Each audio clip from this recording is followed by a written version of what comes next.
So, and then we'll see about the structure of fungi. So, what do you know about the structure of fungi? Except yeast. So, except yeast in the sense yeast differs from the other fungi in many ways.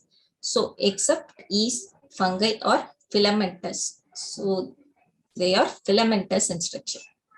And their bodies consist of long, slender, thread-like structures called hyphae. So, this thing you have to know clearly. The terms hyphae and mycelium. It is more important here while studying the structure of fungi. So it is composed basically of thread-like structures that is called the hyphae, and the network of hyphae is known as mycelium. So they branch together to form a structure that is called the mycelium. So for example, here if you say there are two types of hyphae. What do you mean by this? Septate and Synotic hyphae. So Synotic hyphae is nothing but they are continuous tubes filled with multinucleated cytoplasm. So what do you mean by this? That is, we saw that what is a hyphae? It is a thread-like structure. So when you, for example, if you see the structure of a hyphae or the mold in the bread, you can see the fine thread-like structures, the initial growth, and then these thread-like structures all they will be connected together to form the mycelium. That is, there will be a more rapid growth. Initially, there will be in only some places. Then it will rapidly spread to huge areas. So that is the mycelium. The network of hyphae is known as mycelium, and the basic single thread-like structure we are calling it as hyphae.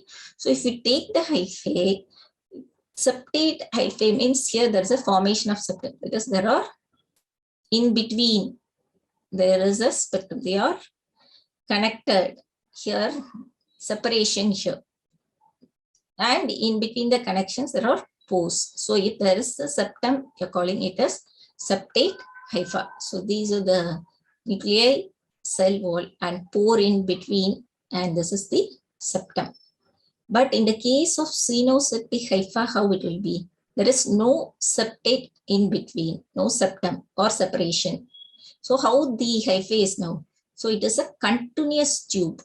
There is no separation, and it is a continuous tube which is filled with multinucleated cytoplasm. So there are many nuclei. Here each nuclei is separated by a septum, but here there are no septum. So they are multinucleated cytoplasm. They have the many nuclei are present in the same cytoplasm, but here the septum separates the nuclei.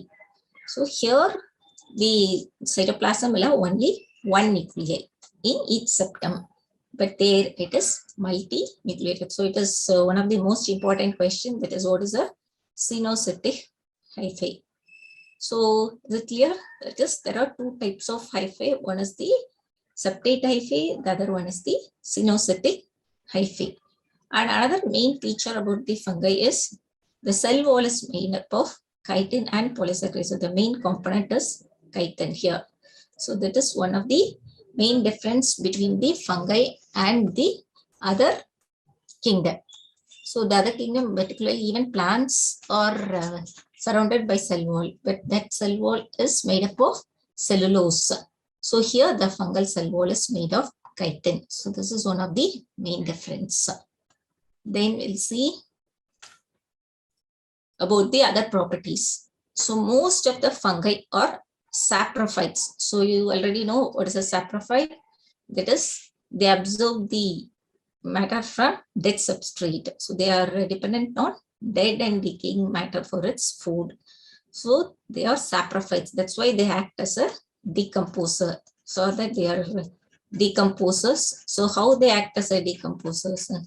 They feed on these dead organic matter. So they help in the decomposition of those dead organisms. And some are parasites. Some fungi are parasites because they are dependent on the other living organisms.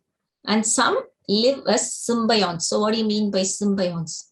So if two organisms are dependent on each other, that type of relationship is called the symbiotic relationship. So here the examples are lichens. So lichens is the combination of that is fungi and algae. So both are interdependent.